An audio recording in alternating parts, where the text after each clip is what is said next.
네, 반갑습니다. 우리 여러분들과 함께 행복한 부자로 계속해서 나아가고 있는 여러분들 행복 파트너 부자TV 스미스입니다. 오늘은 제가 여러분들과 또 매주 수요일 오후 8시 매주 수빈이와 함께하는 매수 라이브 시간 좀 가져가고 있는데요. 오늘도 굉장히 많은 분들께서 함께 해주셔서 감개무량합니다. 자, 오늘 준비한 내용은 2025년 올 한 해를 내다봤을 때 이런 식으로 투자하는 게 굉장히 큰 성과가 나올 것 같다라고 생각하는 어느 정도 이 돈의 흐름에서 찾는 투자 기회를 공부해 볼까 합니다. 그 중에서도 특히나 한국에 찾아온 기회, 그리고 주도주에 관련된 실질적인 투자 전략까지 한번 전체적으로 잡아볼 테니까요. 오늘 시간도 한번 집중해 봅시다. 저는 투자에 있어서 가장 중요하게 생각하는 게 돈의 흐름이거든요. 근데 저는 이 돈의 흐름을 통해서 투자의 기회를 발굴하고 주도주의 흐름들도 미리 예측하고 분석하는데, 제가 이 돈의 흐름에 따라서 투자 기회를 찾는 세 가지 요인이 있어요. 첫 번째는 정부의 정책이고, 두 번째는 기업의 투자고, 세 번째는 개인의 소비입니다. 참고로 이 중에서 가장 중요하게 생각하는 건 정부의 정책이에요. 지금처럼 특정 정부의 힘이 강해지면 강해질수록, 게다가 최근처럼 각 국가가 분쟁을 하면 할수록 정부의 역할과 힘이 더 커질 수밖에 없기 때문에, 특히나 전쟁이 나오는 국면에서는 더 이게 강해지거든요. 지금은 미중 간의 분쟁 시대입니다. 그렇기에 각 국이 또 탈세계화로 인해서 실제 전쟁을 하기도 해요. 우크라이나, 러시아도 그렇고, 앞선 중동, 이스라엘도 그렇고, 각 나라들이 막 싸웁니다. 그러니까 우리나라의 국가적인 안보, 정부가 우리 국민들의 생명, 건강, 안보를 지키기 위해서라도 돈을 쏟아 부어야 돼요. 정책을 확실하게 펼쳐야 되고, 외교를 확실하게 해야 됩니다. 그러니까 그 가운데 지금 우리나라의 현실이 좀 안타까운 건 사실이죠. 정부의 역할이 지금 어느 정도 마비되어 있는 상황이니까. 그러니까 하루속히 우리나라 입장에서도 이러한 마비되는 현상은 빨리 풀리는 게 좋을 것 같아요. 우리나라를 위해서, 우리 국민을 위해서. 현재는 한국의 정책이 특별하게 볼 수 있는 게 없기 때문에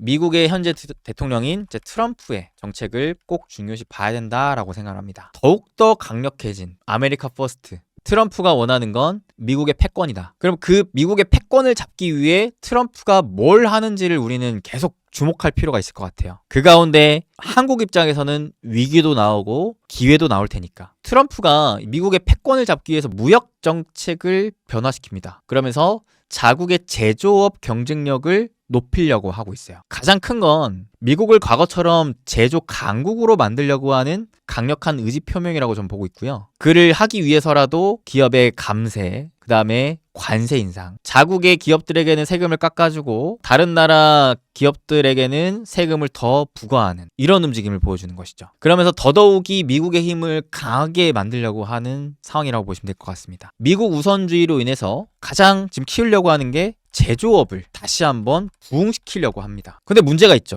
지금 전 세계 제조업 짱은 중국이에요. 미국은 그동안의 제조업이 많이 쇠퇴한 나라입니다. 근데 이거를 가지고 미국이 그 죽어있는 제조업을 다시 살려야 돼요. 그리고 그 목적성은 사실상 중국과의 패권에서 싸워 이기기 위한 목적성이 있습니다. 그러면 결론적으로는 미국 입장에서는 제조업 기반에서 중국의 우위를 잡아야 돼요. 제조업에 있어서 가장 중요한 몇 가지 요인을 제가 나름대로 정리를 해보면, 제조업이라는 게 뭐예요? 물건을 만들어서 판매하는 거잖아요. 그 다음에 품질 좋은 물건을 만들 수 있어가 중요한 것 같아요. 근데 제조 기반이 무너져 있는 미국 입장에서는 당장에 싸게 많이 품질 좋게 만들 수 있는 능력이 떨어지는 거죠. 일단은 싸게 만들기 위해서 고정비를 떨궈야 돼요. 떨구려면 일단 인건비를 절감시켜야 되죠. 근데 인건비를 어떻게 절감시켜요? 미국 노동자들에게 야 너네 그냥 밥값만 줄 테니까 일해 하면은 누가 일할까요? 아무도 일 안 하죠? 그러니까 아싸리 그냥 사람을 대체하려고 하는 거예요. 그러니까 이것 때문에라도 미국은 로봇과 AI가 결합되어 있는 기술에 투자를 할 수밖에 없는 거예요. 로봇을 공장에다가 다 투입하려고 하는 겁니다. 그러니까 로봇에 미국이 진심일 수밖에 없고, 그러한 정부의 정책들이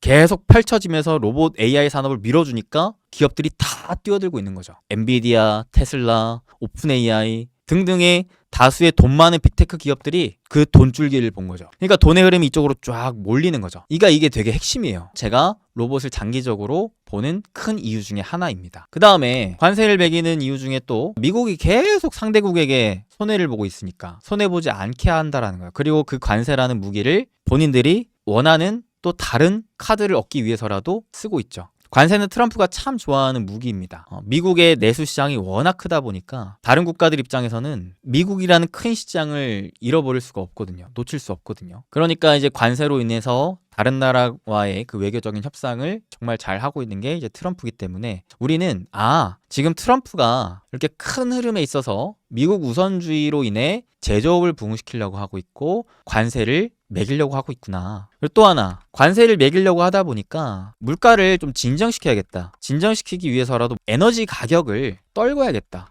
에너지 가격을 떨구려고 하다 보니까 수요와 공급에 있어서 에너지를 많이 생산해야 되겠다. 그러면 가격이 떨어질 테니까. 그러니까 이러한 큰 정책적인 움직임들이 나와주고 있다는 것이죠. 이 가운데 위기와 기회가 공존할 수 있다라고 생각을 해요. 위기는 뭐가 위기일까요? 관세를 실제로 맞는 산업, 맞는 기업들이 위기겠죠. 그리고 제조업을 부흥시킨대요. 그러면 기존의 제조 굴기를 갖고 있던 산업이나 기업들의 위기가 나올 수도 있죠. 그런 제조의 무기를 빼앗길 수도 있기 때문에. 가뜩이나 우리나라 같은 경우에는 제조 강국입니다. 우리나라가 IMF 이후로 이렇게까지 또 경제가 급성장할 수 있었던 이유 중에 하나가 제조업이 강했기 때문이었잖아요. 그래서 우리나라도 만약에 지금 가뜩이나 중국에게 제조 쪽을 많이 밀리고 있는데 나중에는 미국한테 로봇 AI를 못해서 밀린다면 그건 큰 위기가 되겠죠. 그래서 이거는 대한민국 입장에서도 정책적으로 굉장히 중요한 상황이라고 생각이 들고 투자자 입장에서도 굉장히 중요한 상황이라고 생각이 드는데 반대로 기회는 누가 기회일까요? 기회는 이렇게 미국이 무언가 하려고 하는 그 가운데 이 금은보화를 미국이 캐내려고 하는데 혼자는 캐내기가 힘들대. 이거 누가 좀 도와달래. 가뜩이나 제조업 같은 경우에는 미국이 오랜 기간 동안 쇠퇴한 산업이었기 때문에 이 제조업을 혼자의 힘으로 부흥시키기에는 현실적인 어려움이 많다라고 생각을 해요. 그러면 다른 국가들에게 손을 뻗을 거 아니에요. 그럼 누구한테 손을 뻗을 수 있을까라고 봤을 때 미국 입장에서는 중국을 잡으려고 하고 있기 때문에 중국 다음으로 제조를 잘하는 국가들이 누가 있을까? 보니까 일본, 한국, 대만의 제조 협력을 할 가능성이 매우 높은 거죠. 그렇기 때문에 저는 오늘 조선주가 굉장히 강했는데 조선주가 강할 수밖에 없는 이유가 바로 그러한 이유에 있다고 봅니다. 이제 작년부터 굉장히 강조했던 포인트가 그런 부분이었는데 왜냐면 미국 입장에서는 당장 이 제조 기반에서 좀 시급한 문제라고 볼 수 있는 산업이 이 조선업이거든. 조선업은 사실상 국방력과도 그 궤를 같이 하기 때문에 그렇죠. 배를 만들어서 상선으로 경제적인 물류로 활용할 수도 있겠지만 군함을 만들어서 실제 국방력을 키울 수 있거든요. 실제로 미국의 국방력에 강할 수 있었던 또 큰 힘 중에 하나가 미국의 이 군함, 조선의 힘이 컸었어요. 근데 문제가 뭐죠? 그 많았던 함정들이 오랜 시간 지나면서 많이 노후화됐다라는 거죠. 반대로 중국의 함정은 미국의 함정이 정체되었을 때 정부가 확실하게 밀어주면서 폭발적으로 치고 올라가는 상황입니다. 이러다가는 미국의 군함의 역량은 점점 떨어지는데 중국은 점점 커지게 되면서 국방력의 위협을 받을 수 있는 상황까지도 나올 수 있게 되는 거죠. 실제로 중국의 전함은 지금 현재 폭발적으로 증가하고 있는 상황입니다. 근데 노후화됐으면 배를 찍어내면 되겠는데 배를 찍어낼 수 있는 역량도 안 된다는 거죠. 오죽하면 전 세계의 선박, 신규 수주 이 배 좀 만들어주세요 라고 주문받는 숫자의 점유율이 1%도 안 되는 수준밖에 안 돼요. 그래서 보면은 세계 해군력의 순위가 미국이 원래 압도적인 1위였는데 중국이 그 뒤를 바짝 쫓고 있죠. 해군력 데이터를 봤을 때. 근데 그럴 수 있는 이유 중에 하나가 군함 숫자 보세요. 숫자 거의 미국의 2배 가까이로 격차를 벌리고 있어요. 미국은 점점 이게 줄어들 테고 중국은 이게 점점 폭발적으로 늘어나고 있기에 어느 순간부터는 중국이 여기를 먹을 수 있다라는 거죠. 그 밑으로는 이제 러시아 있습니다. 그러니까 미국 입장에서는 점점 해군에 대한 국방력 위협을 받을 수가 있는 거죠. 미국의 그 패권의 지위가 많이 흔들릴 수 있을 겁니다. 그러니까 일본이나 한국 이와 같이 중국이 아닌 다른 배를 만들 수 있는 국가에 손을 뻗을 수밖에 없는데 그 중에서도 한국에 지금 손을 뻗고 있다. 보시면 아까도 데이터를 봤을 때 미국 다음으로 중국, 러시아, 인도네시아 그 다음이 한국이에요. 자, 미국 우방국가 기준으로 봤을 때 한국이 가장 바로 밑에 있다라는 거죠. 그 다음이 일본이에요. 사실 이렇게 보면 한국이랑 일본이랑 큰 차이가 없다라는 생각이 들죠. 하지만 그 면면을 좀 파고들어 보면은 일본 조선업 현황이 그렇게 녹록지가 않아요. 물론 다른 국가에 비하면 경쟁력이 높긴 하지만 한국, 중국이랑 비교하면은 경쟁력이 많이 낮다라는 거죠. 실제로 일본 조선업에 대한 물량, 이들이 배를 찍어내는 그 물량 자체가 수출보다도 내수 물량 위주라고 합니다. 실제로 한국은 세계 최고 수준의 생산성과 설비를 보유하고 있습니다. 심지어는 딱 미국이 그 원하는 주요 요소들을 갖추고 있어요. 그냥 상성만 만들 수 있는 게 아니라 군함까지도 만들 수 있는 거죠. 우리나라는 예전부터 북한과 휴전 중인 상황이기 때문에 국방력 강화에 진심일 수밖에 없는 거죠. 혹시라도 북한이 내려오면 싸워야 되니까. 그래서 우리나라가 당산이 강국이 된 거 아니겠습니까? 오늘도 보면 또 하나그룹들이 엄청 올랐는데, 그러니까 타국 대비 뭐 군함이면 군함, 잠수함이면 잠수함, 이런 군용 선박에 투자하는 비중이 높아서 군함에 탑재되는 무기 체계까지 다 조달이 가능해요. 그러니까 미국 입장에서는 한국이 전략적인 파트너라는 생각이 드는 거죠. 우리나라가 또 미국 쪽으로 진출을 많이 해요. 대표적으로 현대중공업과 하나오션, 이 두 개 기업이 미국 시장에 아주 그냥 적극적으로 진출하고 있는 상황입니다. 왜 그러나 봤더니 예전에 이제 IRA도 그렇고 이제 반도체 지원법도 그렇고 당근을 주려고 해요. 미국에 들어와서 공장 지어갖고 만들어. 그러면 우리가 보조금 공제 혜택 줄게. 당근으로 꼬시는데 실상 그들이 원하는 건 미국으로 들어오라 이거죠. 조선도 마찬가지예요. 특히나 군함 같은 경우에는 현재 있는 조선소에서 만들어야 돼. 그 조선소를 아니면 만들거나 만들기 힘들면 이미 있는 미국의 조선소를 인수해. 그러면 이제 군함을 너네한테 믿고 맡길게. 그러자 이제 하나오션이 이를 위해서 이제 필리조선소에 투자해가지고 군함 건조 능력을 기르려고 하는 거죠. 그래서 제 작년에도 여러 번 얘기 드렸긴 했는데 하나의 김승윤 회장이 하나오션에 처음으로 방문했답니다. 대우조선해양 인수한 이후로 한 번도 찾아가지 않았는데 처음으로 찾아간 거예요. 이 금은보화를 캘 수 있는 기회가 하나오션이 있다 라는 걸 안 거죠. 그래서 하나그룹은 애초에 트럼프 측의 인맥을 가진 김 회장의 네트워크를 적극적으로 활용해서 이 트럼프 시대를 준비하고 그 가운데 트럼프가 캐고자 하는 그 금은보화를 같이 캘 준비를 한 거죠. 이거를 제가 우리 멤버십 가족방에도 그렇지만 유튜브에서도 작년에 많이 얘기했거든요. 그래서 그러한 이유들을 막 설명해드리면서 2025년 또 대표적인 유망주 중에 탑3에 조선을 이제 꼽아드린 이유기도 한데 오늘 하나오션을 비롯한 하나그룹이 오른 이유가 또 이러한 이유가 있는 거예요. 하나는 애초부터 트럼프가 당선되기 전부터 그런 준비들을 이미 하고 있었고 당선된 이후로는 그 움직임에 박차를 가하고 있어요. 쉽게 표현하면 미국의 트럼프가 캐고자 하는 그 금은보화를 같이 캘 준비를 한 거죠. 그러다가 오늘 나온 기사가 이런 기사가 나왔죠. 미국의 함정 건조 시장 동맹국에 열렸다. 이전까지는 이 문을 열어줄까 말까, 누구한테 열어줄까, 어떤 기업에 열어줄까 막 왕래를 했던 상황이었어요. 이게 제가 작년 3월에 멤버십 컨텐츠로 올려드린 글이었는데 이것도 최근에 여러분들도 같이 기회 좀 잡았으면 좋겠어서 무료로 계속 풀어드리고 있었거든요. 이때 제가 뭐라 그랬냐면 이 현 상황이 다 이러한데 중요한 건 이미 알게 모르게 미국이 한국 쪽으로 손을 뻗는 움직임들이 나오고 있었다. 그게 언제부터였느냐? 2023년 2월부터였어요. 이게 미국의 해군 소장이 우리나라에 방문을 한 거예요. 한국은 또 미국으로 초대받아서 가고 또다시 미국의 해군성 장관이 우리나라 또 오고 또 하나오션이랑 현대중공업에 방문해서 미팅을 갖고 그 다음에 다시 미국으로 돌아가서 하나그룹의 부회장과 현대그룹의 부회장을 초대해가지고 미국으로 또 가고 왔다 갔다 하는 움직임들이 23년부터 24년 계속 나와졌었거든요. 왜냐면 실제로 한국의 현대그룹과 하나그룹이 함정을 건조하고 유지보수할 수 있는 역량이 있는지 요거를 확인하려고 한 거였죠. 근데 이제 그 검토를 거의 다 끝냈는지 어제 오늘 나온 기사가 미국 해군 함정 건조를 한국 등 동맹국에 맡기는 것을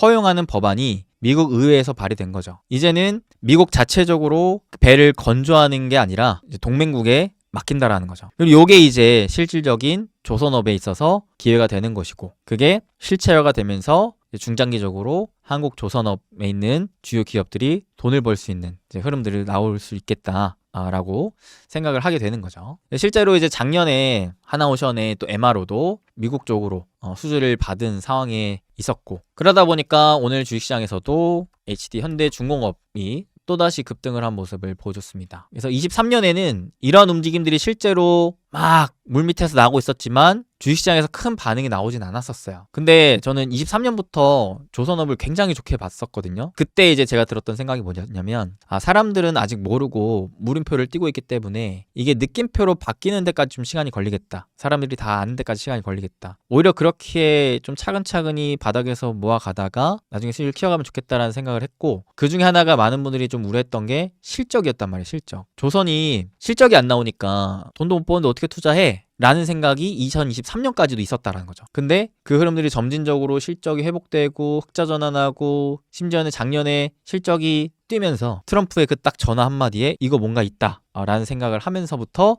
조선주가 빵 또 뛰게 됐었죠. 추세적으로도 보면은 이와 같이 한 차례 상승 추세로 추세 전환을 실제로 진행을 했고, 그 다음에 추가적으로 두 차례나 상승의 곡선의 기울기를 가파르게 키워가고 있는 상황입니다. 이는 현대중공업뿐만 아니라 하나오션까지 그런 흐름들을 보여주고 있죠. 작년에도 현대중공업은 이미 이렇게 올라갔으니까 결국 이 미국 쪽에서 찾는 투자 기회라고 좀 보신다면 하나오션을 주목해보셔도 괜찮을 것 같다라는 생각으로 여러 차례 같이 공부를 했었는데, 그때 이제 열심히 공부했던 이 바닥권에서의 흐름들을 결국에는 탈피하더니 진짜 말 그대로 어마무시하게 최근 들어 단기적인 상승 흐름을 연이어 이어가고 있네요. 근데 그때도 제가 하나오션을 일부러 더 말씀드렸던 게 뭐였었냐면, 그런 방산 관련 모멘텀들이 상대적으로는 하나오션이 좀 더 우위에 있는 것도 맞지만 실적 기준으로 봤을 때 작년 2, 3분기까지만 하더라도 다른 조선업들이 다 실적이 명확하게 찍히는 데에 비해서 하나오션은 실적이 들쭉날쭉 했었거든요. 근데 이 들쭉날쭉 하다가 점진적으로 시간이 지나면 지날수록 실적 성장을 기대할 수 있겠다라는 생각을 해서 오히려 이럴 때 장기적인 호흡을 보면 좋겠다라고 생각을 했고, 실제로 이제 작년 4분기 실적이 좋게 나오고 추가적으로 올해 실적이 이제 좋게 예상이 되다 보니까 시장에서도 이제는 좀 반겨주는 분위기가 나왔죠. 물음표에서 이제 느낌표로 바뀌면서 시장이 좀 알아주고 사주고 이런 모습들이 계속 이어지고 있습니다. 주도주의 특징 중에 하나가 작년에 이제 반도체가 굉장히 강하면서 미국 쪽으로의 기회가 HBM에서 나왔죠. 그래서 한미반도체라든지 SK 하이닉스가 굉장히 강한 모습들을 보여줬었고, 또한 미국의 그 제조업을 부흥시켜 라고 하는 정책적인 움직임에 있어서 로봇도 로봇이지만 이제 AI 인프라 관련 투자도 어마무시하게 하고 있지 않습니까? 근데 AI 인프라를 한다라고 봤을 때 이 반도체도 중요하지만 결국 전력 이쪽도 중요했었기에 전력 인프라 쪽도 계속해서 미국이 대표적으로 투자하고 있는 투자처 중에 하나지 않습니까?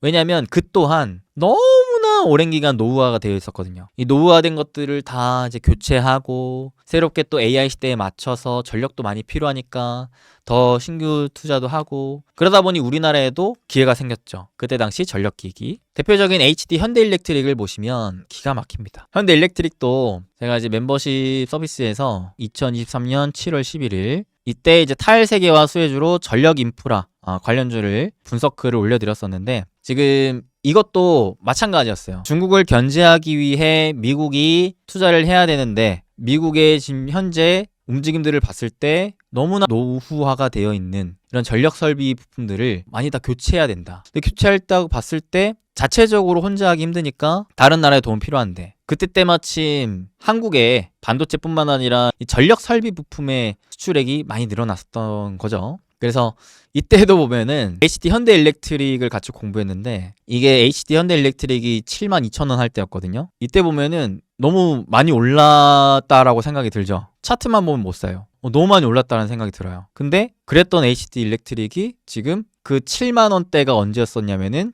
이때였어요. 이때. 지금에 와서 보면 바닥이네? 라고 생각이 들죠. 이게 주도주의 힘입니다. 실제로 돈을 버는 주도주의 힘이에요. 2023년에도 보면 21년 대비 22년, 22년 대비 23년 실적이 계속 튀어 올랐는데, 이것만 보면은 너무 많이 올랐네 그렇게 생각하면서 못 산다라는 게 대부분의 투자자들의 심리였죠. 저도 차트만 보면 못 사요. 근데 뭘 보는 거예요? 세계적인 판도, 큰 그림, 결국 돈의 흐름이 어디서 어디로 가는가, 정부는 무엇을 밀어주고 정부가 캐고자 하는 황금이 무엇이고 기업들이 그거를 실제로 캘 수 있는가 없는가. 물론 단기적으로는 당연히 많이 오른 만큼 조정이 있죠. 매일같이 오르는 주식은 없으니까 단기적으로 과열이 걸리면 당연히 쉬어가는 구간이 나옵니다. 하지만 그 흐름을 조금씩 더 길게 보면은 언제 그랬냐는 듯이 또 오르고 또 오르고 또 오르고 그 다음에 또 올라요. 그래서 그때 당시에 내가 높다라고 생각했던 가격 대비 추가적인 400% 이상의 상승률이 나옵니다. 불과 1년 좀 넘어서. 저는 지금 이 세상, 이 시대에 우리가 투자로서 돈을 벌기 위해서는 이 관점과 개념, 심지어는 이 돈의 흐름이 되게 중요하다고 생각해요. 그리고 이것이야말로 투자의 정답지라고 생각합니다. 그러니까 여러분들이 너무 오늘 뭐가 올라갈까? 내일은 뭐가 올라갈까? 자꾸 그냥 코앞만 보는 거죠. 앞으로 걸어가는데 자꾸 바닥만 보고 걸어가는 거, 바닥만 보고. 그러면은 바닥에 동전이 떨어졌나 안 떨어졌나 그것만 이제 보고 가니까 앞에 차가 오는지 사람이 지나가는지 내가 어디로 가는지 잘 안 보이죠. 근데 저는 투자를 할 때 빨리 수익을 내는 것보다 돈의 흐름이 몰릴 수 있을 만한 곳에 가서 기다리는 투자를 선호합니다. 잘 자란 2%, 3%, 5% 먹고 나오는 게 아니라 정말 계좌가 불어나네. 내 계좌에 세 자릿수 수익률들이 꽂히네. 그냥 나는 돈의 흐름을 보고 앞서 투자를 해놓고 기다렸을 뿐인데 시간이 내 편이 돼주네. 기다림 끝에 낙이 오네. 그러니까 이런 투자를 저는 좋아하거든요. 그래서 돈의 흐름에서 찾는 주도주의 기회, 좀 중장기 투자, 베이스, 구조적인 성장의 기회 이런 것들을 참 좋아하는데 지금 사실상 여러분들이 돈의 흐름에 대한 개념의 공부를 해보시면 그 흐름의 방향성이 그렇게 어렵진 않아요. 난잡하지 않습니다. 이리 갔다 저리 갔다 하지 않는다라는 거예요. 특히나 여러분들이 트럼프라는 인물을 그 인물 자체를 공부해보시면 이 사람이 말만 그렇게 막 이랬다 저랬다 하지 이 사람은 사업가이기 때문에 본인이 원하고자 하는 바가 명확한 사람이라는 걸 알 수 있을 거예요. 그리고 본인이 원하고자 하는 걸 어떻게 해서든 하는 사람이다라는 거를 알 수 있을 거예요. 저는 과거 트럼프 1기 때도 솔직히 말해서 시장은 많이 흔들렸는데 개인적으로 투자의 난이도는 되게 낮았다라고 생각하거든요. 왜냐면 그때도 분명하게 트럼프의 정책에 수혜를 받는 업종은 굉장히 좋았고 그 반대쪽은 그닥 재미가 없었어요. 특히나 관세에 직접적인 피해를 입었던 업종들은 매우 안 좋았어요. 그게 바로 지뢰밭길이라 저는 표현을 하는 거고. 그러니까 지뢰밭길이 아닌 평지로 가는 게 중요한데 저는 지금은 평지보다도 더 우리가 이 시기에 집중해야 되는 건 미국이 캐고자 하는 그 금은보화가 어디에 숨어 있는가를 찾아내는 게 중요한데 여러분들도 이미 다 알고 있다. 미국이 뭘 하고자 하는지. 저는 이게 정답지라고 봐요. 제가 2023년에 조선만큼 중장기적으로 좋아 보이는 주식이 없는 것 같다라는 얘기를 사실 많이 했는데 그때는 다들 불신 가득 물음표. 근데 결국 이게 올라가잖아요. 그죠? 저는 그게 중요한 것 같아요. 그러니까 제가 막 말한 게 맞냐 틀리냐 이걸 떠나서 그건 전 중요한 게 아니고 결국 지금 시장에서 돈 버는 방식이 그러한 방식이다. 오늘도 우리 멤버십 가족분들에게 얘기했는데 지금은 주식을 진짜 해야 되는 시기인 건 맞는데 주식을 진짜 잘 해야 될 것 같다. 잘 해야 된다라는 관점은 주도주에 집중해야 될 것 같다. 그리고 그 주도주를 찾으려면 돈의 흐름을 알아야 된다. 돈의 흐름 속에 미국이 무엇을 하고자 하는지가 일단 제일 중요하다. 그러니까 트럼프를 이해해야 되는 것이고 그 다음에 그 트럼프의 정책적인 방향성 하에서 그 미국의 빅테크, 그 돈 많은 기업들이 어떠한 금은보화를 캐내려고 하는지 그 움직임을 보는 게 중요할 것 같다. 그러한 기업에 투자를 하거나 아니면 우리나라 중에 그런 기업들이 없더라도 미국 혼자 못하니까 같이 할 수 있는 기업의 한국 기업들을 찾아내는 게 참으로 중요한 것 같다. 그런 기업들만 찾아놓고 그냥 차근차근 분할 매수로 담아가면 언제 그랬냐는 듯이 차근차근 금은보화는 점점 그 모습을 드러낼 것이고 내가 시간에 기대어 투자한 만큼 좋은 결실, 꽃이 활짝 필 수 있지 않겠나. 그게 제가 보는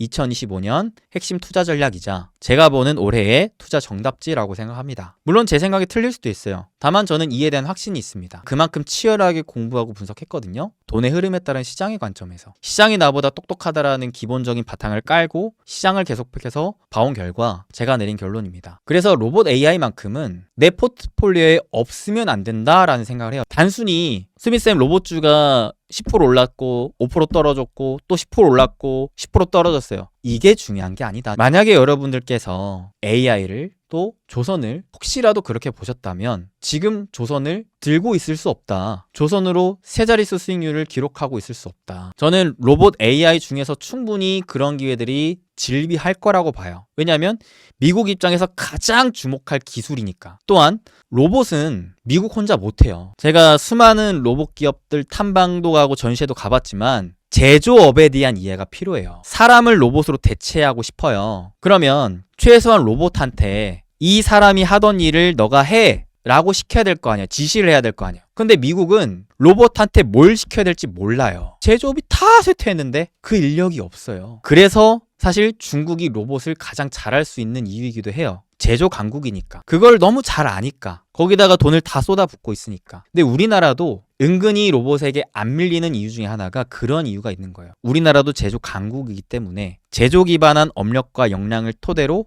로봇을 만들어내고 있기에 미국은 그런 것들이 필요하지 않겠습니까? 실제로 엔비디아의 로봇 관련 협업 업체들을 보면 일본과 대만 업체들이 많아요. 그 두 개 국가들 모두 제조 강국들이죠. 우리나라도 충분히 그 시장을 뚫고 들어갈 수 있다라고 생각합니다. 물론 모든 기업이 다 되진 않겠죠. 일부 실제로 미국이 필요로 하는 기업, 그런 기업들이 주인공 옆에 껴서 명품 조연이 될 수 있겠죠. 그러니까 저는 지금 시장에서 투자를 해야 되는 건 주인공 플러스 명품 조연이다. 얘네들을 내 포트폴리오에 얼마나 잘 갖고 있느냐, 씨앗을 뿌려놓고 잘 가꾸고 지키느냐, 그게 지금 시대에서 미국이 패권을 뺏기는 게 아니라면 장기적으로 굉장히 좋은 투자이지 않나 라고 생각합니다. 기업 분석을 잘 해보시면 우리나라뿐만 아니라 해외, 특히나 미국 쪽의 고객사들도 갖고 있는 기업들이 있어요. 그 끼가 있는 거죠. 잠재력이 있는 거죠. 그런 기업들이 실제로 그 빅테크 기업들, 여러분들이 생각하시는 그런 주인공과 같은 기업들과 정말 손에 손을 잡고 금은보화를 캐낼 수 있는지를 보면서 호흡을 길게 가져가시면 좋지 않겠나라는 생각을 합니다. 그래서 로봇에 대한 대응 전략은 그게 가장 핵심이라고 봅니다. 중국의 로봇 굴기가 여전히 진행 중이고 그거를 잡기 위해서라도 미국은 굉장히 집중적인 투자를 할 가능성이 매우 높다라고 생각합니다. 이미 현재 이 휴머노이드 로봇 산업은 미국과 중국의 진영 대결로 양상을 띠고 있고 제품 양산이라는 측면에서는 오히려 미국이 뒤처지고 있어요. 그렇기 때문에 미국은 적극적으로 자국 업체 및 공급망 구축에 나설 가능성이 높습니다. 그러니까 자기네들이 할 수 있는 건 자체적으로 하겠죠. 대신에 못하는 건 동맹 국가들에게 손을 뻗을 가능성이 높다. 그러면 여러분들이 생각을 해보셔야 될 게, 그럼 수빈쌤 조선 지금이라도 살까요? 라는 생각을 할 게 아니라 조선처럼 미국이 한국에게 필요로 하는 대표 산업이 뭐가 있을까? 그러한 기업이 뭐가 있을까? 항상 다음번에 그런 기회를 잡기 위한 공부를 하셨으면 좋겠어요. 이미 지나간 버스 지금이라도 태워주세요. 기사님, 저 못 탔어요. 달려가다가 지금 정거장에서는 세워드리지 않습니다. 아우, 기사님 저 못 탔다니까요. 아우, 글쎄 하면서 막 달려가다가 무릎 깨지고 하지 마시고 기다리면 충분히 그 정거장에 다음 버스 옵니다. 또 다음 버스 와요. 계속해서 시장은 우리한테 기회를 줍니다. 그 다음 기회가 무엇인지를 보시는 현명한 여러분들이 되셨으면 좋겠습니다. 자꾸 막 달려가는 버스, 그거 내가 어떻게 해서든 잡아보겠다고 막 손 뻗어보고 이렇게 하지 말고, 사람들이 잘 안 보려고 할 때, 그럴 때 내가 침착하게 좀 더 신중하게 차분하게 보다가 지금 사람들이 안 볼 때 차근차근 접근해야 되겠다, 이런 생각을 가져보시면 좋겠어요. 제가 보는 관점에 있어서 조선 다음의 기회는 로봇 AI 쪽에서 나온다라고 생각하고, 또한 제가 보는 관점에서 하나가 또 있어요. 그게 바로 뭐냐면 제약바이오입니다. 제약바이오 헬스케어예요. 이쪽이 사실상 국가의 패권을 잡게끔 만드는 기술은 아니죠. 대신에 국민들의 건강과 생명을 지켜줄 수 있는 핵심 기술이잖아요. 근데 미국 입장에서 조금 불편한 게 뭐냐면 지금 이 제약바이오 의약품들 같은 경우에 중국 업체들의 이 제조 역량에 의존을 많이 하고 있어요. 그래서 이것 또한 미국의 생물보안법이라고 해서 중국 쪽과 하지 말고 다른 쪽으로, 이런 쪽의 정책들을 펼치고 있잖아요. 여러분들은 주식을 공부해서 투자하시는 분들이기 때문에 이미 한두 번은 다 들어보셨을 거예요. 근데 중요한 게 뭐냐면 그거를 내 걸로 만드느냐 못 만드냐인 것 같아요. 만들어도 얼마나 내가 그걸 알고 확신하고 들고 가느냐, 그 차이인 것 같아요. 사실 이 부분 작년에 다 공부했었거든요. 그래서 작년에도 제가 탑3를 그래서 뭘로 꼽은 거냐면 이런 흐름에 따라서 조선, 제약바이오, 그 다음에 AI, 여기에 최근 들어서 새롭게 부각된 로봇까지, 저는 이 네 가지 산업을 계속 좋게 봅니다. 언제까지? 미국이 여기에 투자를 안 할 때까지. 그래서 삼성바이오로직스가 그와 관련한 사실상 국내 대장기업 기회를 잡고 있는 기업 아니겠습니까? 신고가를 계속 뚫어주고 올라갑니다. 이렇게 올라가는 이유가 있다. 실적도 정말 꾸준하게 매년 성장하고 있는 독보적인 기업이죠. 글로벌에 또 5손가락 안에 드는 기업이기도 하고요. 우리나라에도 이렇게 충분히 훌륭한 기업들이 있고, 그런 기업들이 미국의 패권 싸움에 있어서 반사수혜적인 측면으로 미국이 필요로 하는 기회로서 돈을 벌고 있다. 충분히 기회가 있다. 그거를 여러분들 분명 다 아실 건데 정리가 안 되고 내 걸로 못 만들었을 뿐 사실 투자의 난이도는 생각보다 쉽다. 그거를 생각을 정리하고 실천을 해서 시간에 기대어 투자를 하는 게 이 기회의 주인공이 될 수 있는 현명한 투자자이지 않을까라고 저는 생각합니다. 자, 사람들은 지금 결론적으로는 물가와 이 관세에 대해서 많은 관심을 가질 가능성이 높습니다. 그러면서 이게 시장에는 좀 흔들릴 수 있을 하락의 요인으로 작용할 수가 있겠고요. 물가가 올라가고 관세가 매겨짐에 따라서 피해를 받을 수 있을 만한 주식들 같은 경우에는 마찬가지 흔들리며 하락할 수 있는 요인이 되겠죠. 이 흐름은 물가가 올라가면 올라갈수록 관세가 계속 더 크게 부과되면 부과될수록 더 커질 가능성이 높습니다. 반대로 물가가 안정되면 안정될수록 관세가 특별하게 뭔가 없네 생각하면 생각할수록 얘네들은 회복할 가능성이 높겠죠. 심플하게 그렇게 생각하는 게 이해하시기 쉬울 것 같은데요. 관세에 피해를 받을 수 있는 주식들은 대표적으로 뭐가 있을까요? 이거를 알아야 되는 이유가 트럼프가 관세를 부과하면 부과할수록 그러한 주식들은 계속해서 흔들리며 주가가 빠질 가능성이 높기 때문에 사실상 지뢰밭이라고 생각을 해야 되겠죠. 철강이 아무래도 대표적이고 그 다음에 뭐 자동차라든지 일부 또 반도체라든지 내지는 뭐 일부 뭐 화학도 있을 테고요. 뭐 이런 것들이 사실 관세에 있어서는 좀 피해를 받을 수 있을 만한 주식이라는 생각이 듭니다. 그럼 이런 건 이제 단기적으로 너무 막 무리해서 사기보다는 이쪽에 내가 이제 돈이 있었다면 좀 다른 쪽으로 돈을 이동시켜 놓을 수 있는 대응이 필요할 수도 있다는 거죠. 또한 반대로 수혜주가 있을까요? 관세를 매기는데 수혜를 받을 수 있다? 수혜라고 보기엔 좀 어렵고 제가 볼 때는 어떤 관점으로 우리가 기회를 생각해 봐야 되냐면 앞서 봤다시피 미국이 필요로 하는 것을 봐야 될 것 같아요. 사실상 동맹이라고 표현을 해볼까요? 도움을 요청하는 쪽에 관세를 매길 가능성이 매우 낮다라고 보죠. 오히려 도움을 줬으면 도움을 줬지. 그런 관점으로 봤을 때 대표적인 게 조선 방산 쪽이라고 볼 수가 있겠죠. 그 다음에 이제 제가 보는 관점은 제약바이오 쪽에 있어서의 이제 헬스케어 분야 이쪽을 좀 보고 있고요. 이거를 헬스케어라고 표현하면 여러분 좀 어려워하실 수도 있으니까 제약바이오라고 표현할게요. 그 다음에 지금은 좀 아닐 수도 있겠지만 좀 장기적으로 봤을 때는 로봇 AI 쪽도 충분히 저는 좋게 볼 수 있을 것 같습니다. 그 다음에 한 가지는 관세 피해를 입는 게 아니라 관세를 피할 수 있는 관세를 피하는 주식. 야, 너가 나한테 관세를 매길 거야? 매겨봐라. 야구르지롱. 나한테 어떻게 매길 건데. 관세를 매김에도 불구하고 그러한 소비 실적이 꺾이지 않을 수 있을 만한 독보적인 뭔가의 아이템이 있는 그런 거는 우리나라 입장에서는 이제 엔터가 이 소프트웨어 관점이 또 크기 때문에 팬덤의 문화가 또 크기 때문에 관세의 영향을 많이 피할 수 있는 대표 주식이 되기도 하고요.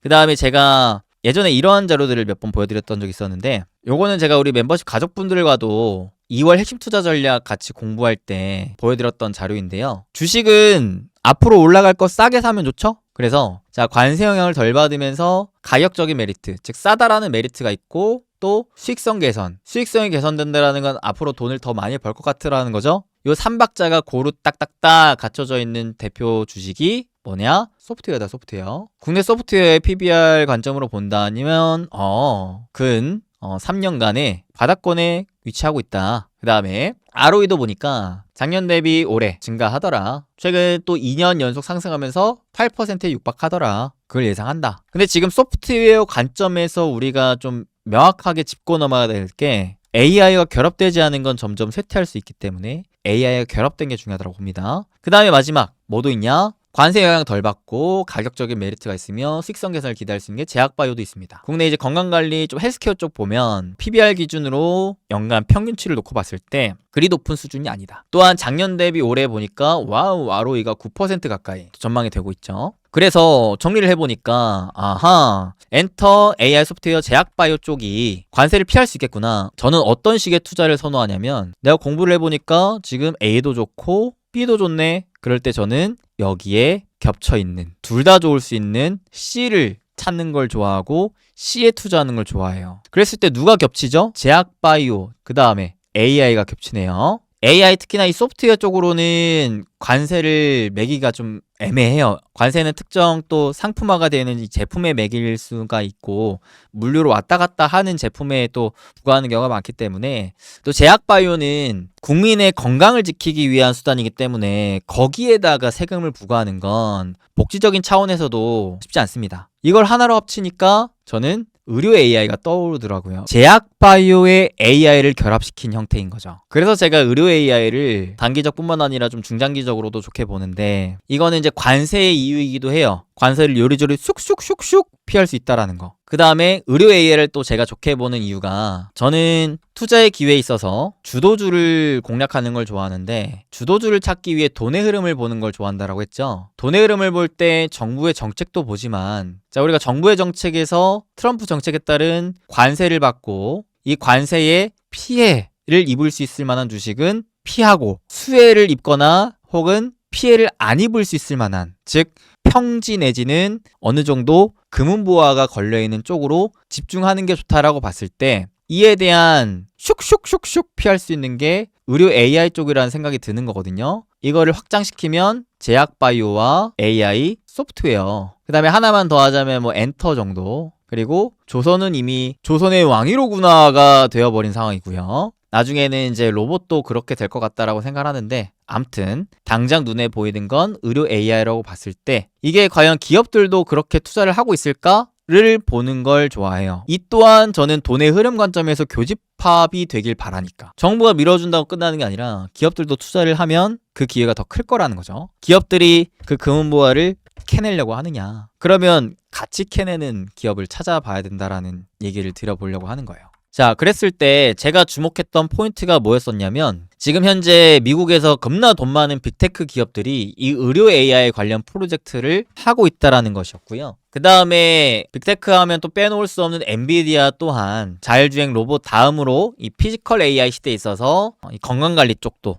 AI를 결합한 모델을 생각하고 있다라는 거였습니다. 그리고 최근에는 이제 오픈 AI CEO인 이제 샘 알트만도 이 의료 AI 부분에 굉장히 주목을 하고 있었죠. 그래서 아하, 의료 AI는 이 돈의 흐름 관점에서 정부의 정책과 기업의 투자 관점에 이 교집합이 맞물리고 있다 라는 생각을 했던 것이고요. 그래서 제가 최근에 정리해드렸던 이제 의료 AI 관련주들이 이렇게 됩니다. AI를 활용해서 이 영상 진단을 더 고도화시킬 수 있는 기술을 갖고 있는 기업들. 그 기업들 중에 이제 많은 분들이 알만한 게 이제 루닛이라는 기업, 뷰노, 딥노이드, JLK, 디알텍, 코어라인 소프트 이런 기업들이 있는 것이고요. 참고로 제가 이 의료 AI 관련 기업에서 투자 기회를 더 찾고 싶어가지고 이번 달에 의료 AI 관련 기업 탐방 일정을 일단 한 개는 확정을 했고 한 개는 조율 중에 있어요. 조율이 완료되면 아마 이번 달에 2개 기업을 탐방 다녀올 것 같습니다. 탐방을 갔다 와서 우리 멤버십 가족분들께는 탐방 보고서를 써서 올려드리긴 할 텐데 유튜브에도 어느 정도는 이 시장의 전반적인 흐름, 분위기, 기업들이 바라보고 있는 관점 이런 것들은 같이 좀 공유해드려 보도록 할게요. 그 다음에 이제 의료 AI 쪽으로 이 신약 개발하고 있는 기업들은 저는 사실상 초장기적인 잠재력이 있는 기업들이라 생각합니다. 왜냐하면 AI로 신약을 개발하는 것 자체가 사실 그 성장 잠재력이 저는 굉장히 무궁무진하다고 생각을 하거든요. 근데 물론 아직까지는 물음표가 굉장히 많이 띄어져 있어요. 처음에는 몰라요. 여러분들 로봇이 공장에 돌아다니면서 일을 하고 있을지 누가 알았겠습니까? 근데 이게 또 시간이 지나고 기술이 개발되고 하다 보면 어느 순간 현실이 될 수도 있어요. 그때부터는 사람들이 느낌표를 마구마구 찍겠죠. 그 잠재력이 참 무궁무진하기 때문에 누가 과연 그 가운데 주인공이자 조연이자 결국 돈을 벌 수 있을까에 대한 공부는 미리부터 해놓는 게 좋을 것 같습니다. 실제 엔비디아도 그와 관련된 기업에 투자를 해놨죠. 리커전이라는 기업. 최근에 이 AI를 도입해서 임상, 이상 결과 데이터를 발표했는데 이게 막 엄청 좋다 내지는 망했다 극단적인 결과가 발표되진 않았어요. 좀 애매해요. 다만 처음부터 잘하는 게 누가 있겠습니까?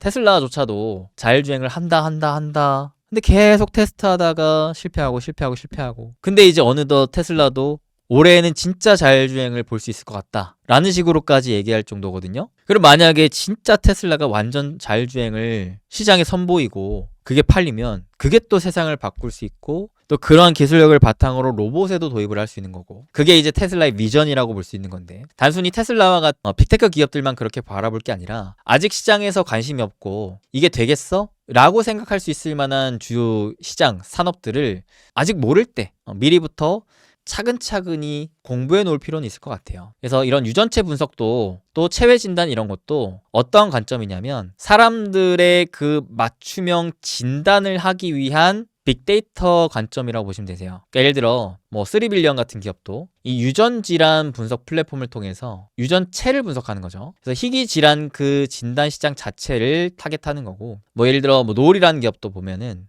혈액 검사 솔루션을 통해서 사람들의 혈액 검사만으로도 진단을 하고 어떠한 문제가 있는지 이런 것들을 다 디테일하게 AI를 활용해서 검사한다라는 거죠. 그거를 이제 또 실제 의료기기 이런 것들에 결합시켜갖고 사람들을 더욱더 이롭고 건강하게 만들어주려고 기타 사업들을 하고 있다라고 이해하시면 될 것 같습니다. 이런 기업들은 미국에도 정말 많고요. 우리나라에도 그런 잠재력을 갖춘 기업들이 많다. 근데 우리나라 이 기업들이 글로벌 빅파마 정도 수준이 되기는 정말 쉽지 않아요. 그만큼 어마무시한 자본력이 있어야 되고, 그 연구진들의 업력, 역량, 수많은 노하우들이 쌓여야지 가능합니다. 우리나라에 빅파마급 기업이 있을까요? 그 기술 잠재력이라든지 매출 규모라든지 이런 것들을 비교해 봤을 때 미국의 그런 빅파마 기업들과 어깨를 좀 견줄 수 있을 만한 그 끼를 갖고 있는 기업이 누가 있을까요? 아직은 없죠. 아직은 없지만 그래도 대표적으로 SK바이오팜이라든지 아니면 알테오젠과 같은 기업들이 어느 정도는 선두의 역할로서 이끌어가고 있고, 물론 그런 잠재력을 갖고 있는 기업들이 굉장히 많죠. 다만 큰 자금이 받침되어 있지 않는 이상 힘들다. 우리나라의 제약바이오, 헬스케어 시장 또한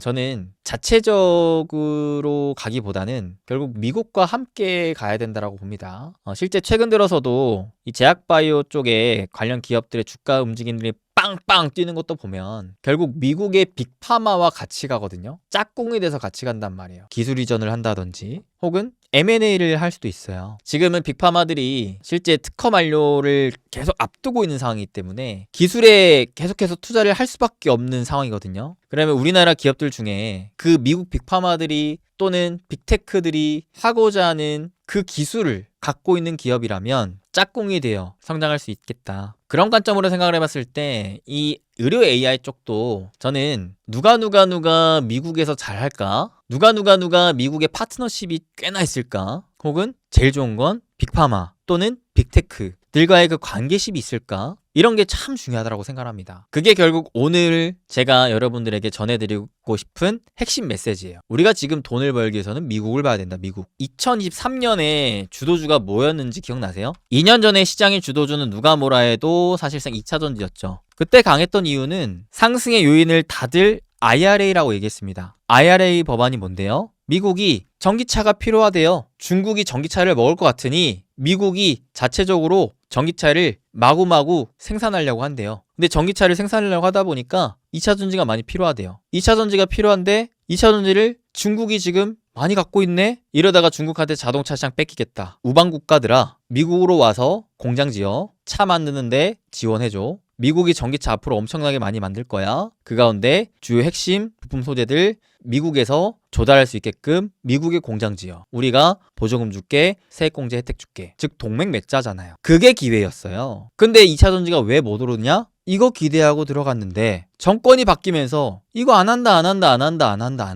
매우 어려워진 실정이라는 거죠. 투자자로서는 이거를 좀 더 냉철하게 바라볼 필요가 있을 것 같아요. 분명한 기회였긴 했는데 그건 과거의 시점이었던 거고, 지금 현재와 미래의 시점을 놓고 봤을 때 결국 투자는 과거가 아닌 미래를 보고 하는 거니까 여전히 과거에 좋았던 게 맞나? 더 좋아졌으면 투자를 하는 게 맞는데 점점 더 안 좋아지고 힘들어지는 것 같은데, 차라리 그보다 더 좋은 대안이 있다면 내 소중한 자산을 그쪽으로 투자를 하는 게 더 맞지 않나? 라고 생각할 수 있는 거죠. 그래서 이러한 돈의 흐름, 그 환경을 만들어내는 게 정부이기 때문에, 그렇기 때문에 제가 투자에 있어서 가장 중요하게 생각하는 게 돈의 흐름이자 그 첫 번째가 정부의 정책이라고 보고 있는 거예요. 이게 우리나라도 그렇지만 미국도 그런 거죠. 우리나라는 결국 미국으로의 기회를 잡아야 되는 국가이기 때문에. 자, 작년의 주도주는 누가 뭐래도 AI 관련된 반도체, 그 중에서도 HBM이었습니다. 그럼 올해는 뭐냐라는 거죠.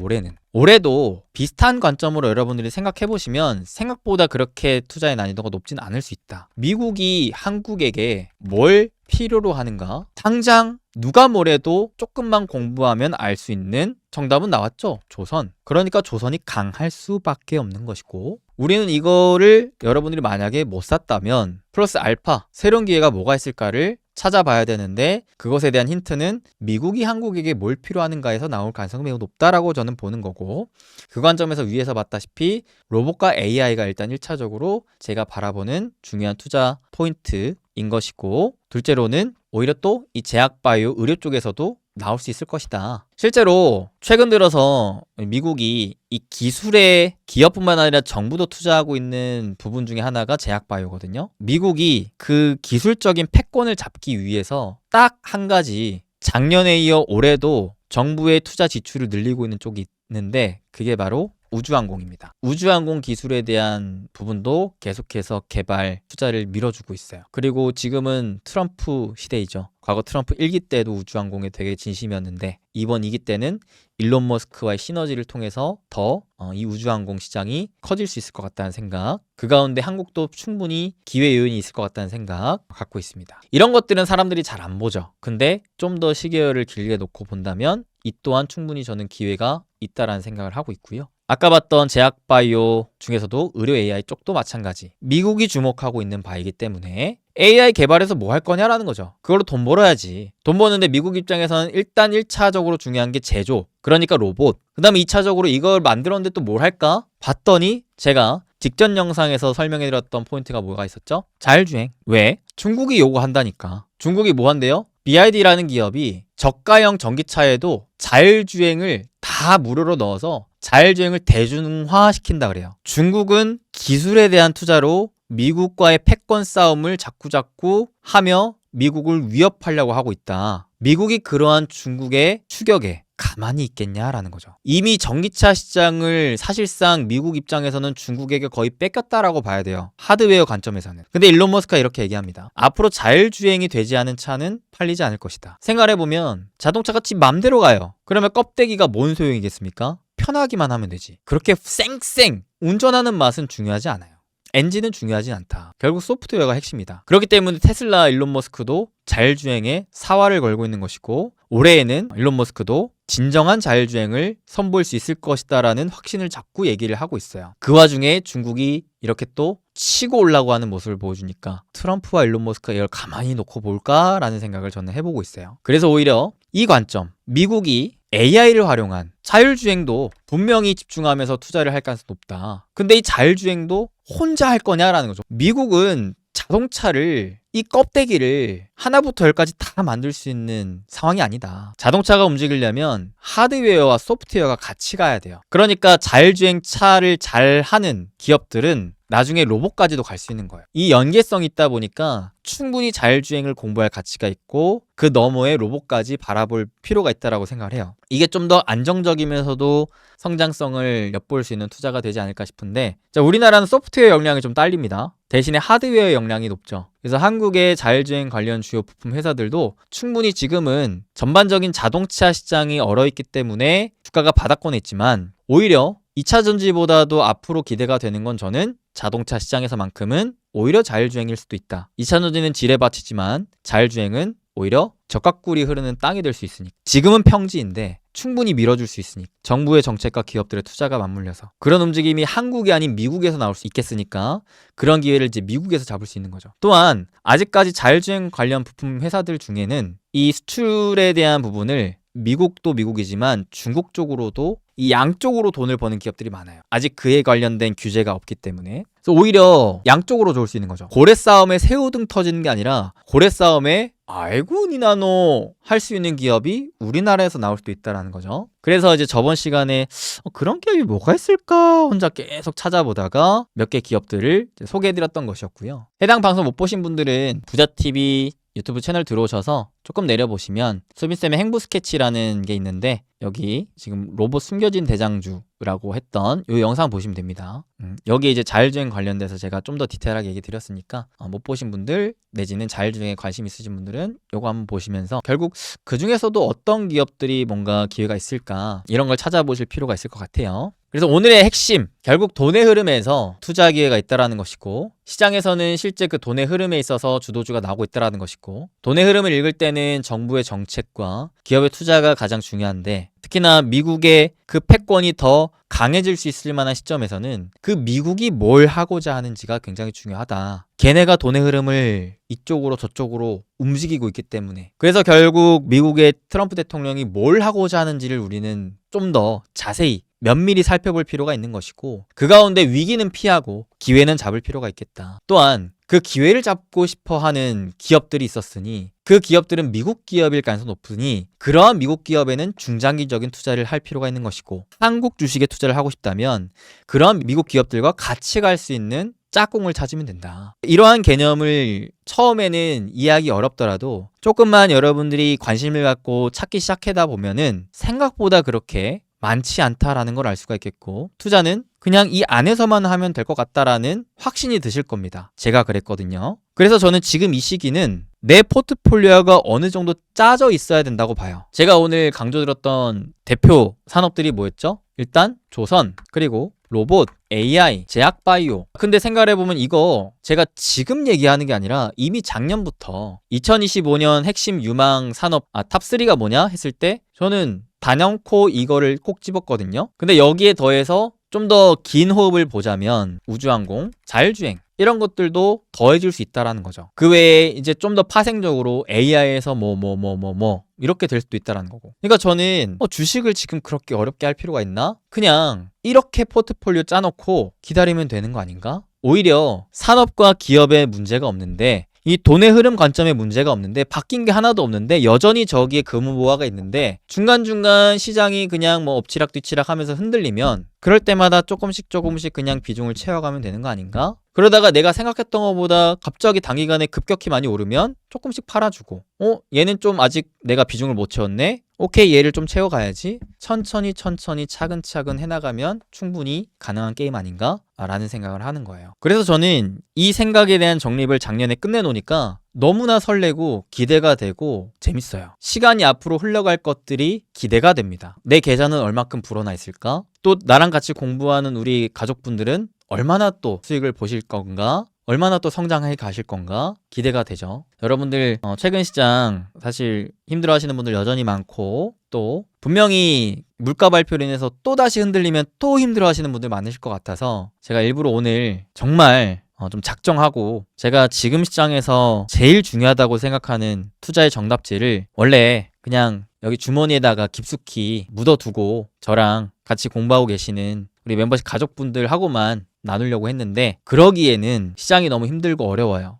그러기에는 혼자 헤매시는 여러분들을 볼 때 너무 저도 마음이 아팠어요. 물론 제가 얘기하는 모든 것들이 다 100% 맞지 않을 수 있어요. 당연히 틀릴 수 있어요. 대신에 여러분들의 그 투자의 난이도가 이로 인해서 좀 많이 낮아졌으면 좋겠고, 여러분들의 그 마음이 많이 가라앉았으면 좋겠고, 여러분이 좀 더 투자를 하는 데에 더 좋은 성과가 나셨으면 좋겠습니다. 작년부터 열심히 준비하고 기다렸던 4년 만에 부자 될 기회이자 한국 증시의 상승이 시작되었습니다. 기회가 시작된 만큼 작년에 함께 공부하셨던 분들께서 2025년의 주도주로 좋은 결과를 내고 계심에 너무나 감사하고 행복한데요. 저는 이제 주식시장에 봄이 온 것이고 여름과 가을이 다가올 것을 또한 기대하고 있습니다. 그래서 25년 주도주의 기회를 잡지 못하셨더라도 아직 기회가 남아있다고 생각합니다. 그렇기에 진심으로 이번 기회의 주인공이 여러분들이 되시길 바라는 마음에 오늘 영상에서는 제가 작년부터 돈의 흐름을 통해 공부하고 분석한 2025년 투자 정답지를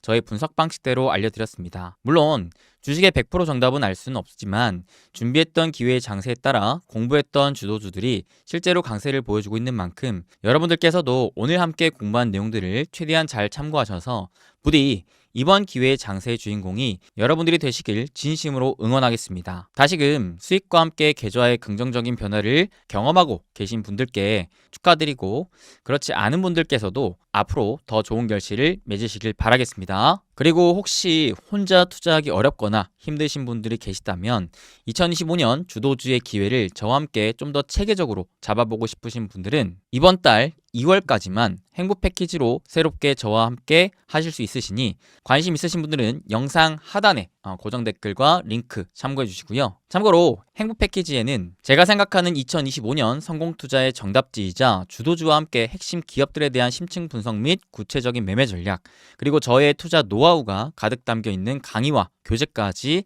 싹 다 준비되어 있는 부자TV 공식 멤버십 서비스로서 연말까지 함께 오감만족 서비스를 제공해 드리는 것이라 생각하시면 되겠습니다. 그래서 이번에 함께 하시는 분들께는 제가 특별히 자체적으로 제작하고 무료로 배송해드리는 저의 핵심 노하우가 가득가득 담겨있는 이 마스터북 교재까지 보내드리니까요.